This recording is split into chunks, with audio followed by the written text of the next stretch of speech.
আসসালামু আলাইকুম রহমতুল্লাহি ওয়া বারাকাতুহু। আজকে আমাদের ইংরেজি বছরের সর্বশেষ দিন। আর কয়েক ঘন্টা পরেই আমরা একটি বছর আমাদের জীবন থেকে হারাতে যাচ্ছি। নতুন আরেকটি বছর আমাদের সামনে আসবে। যেহেতু ইংরেজি সন এটি একটি আন্তর্জাতিক সন, তাই এটিকে নিয়ে আলাদা আবেগ উদ্দীপনা কাজ করে সবার মাঝেই। আজকে আমি যে বিষয়টি আপনাদের সামনে বলার জন্য এখানে বসেছি, দেখুন, আমাদের জীবন একটি মোমবাতির ন্যায়।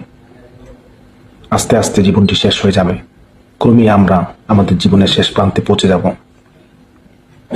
যেহেতু আমরা আল্লাহ তাআলাকে বিশ্বাস করি, জান্নাত জাহান্নাম এগুলোকে বিশ্বাস করি, রাসূলের বাণীকে আমরা বিশ্বাস করি, এজন্য আসুন, আজকে রাতে কোনো বেহায়াপনা নয়, মদ্যপান নয়, আমি আমার বিগত জীবনের উপর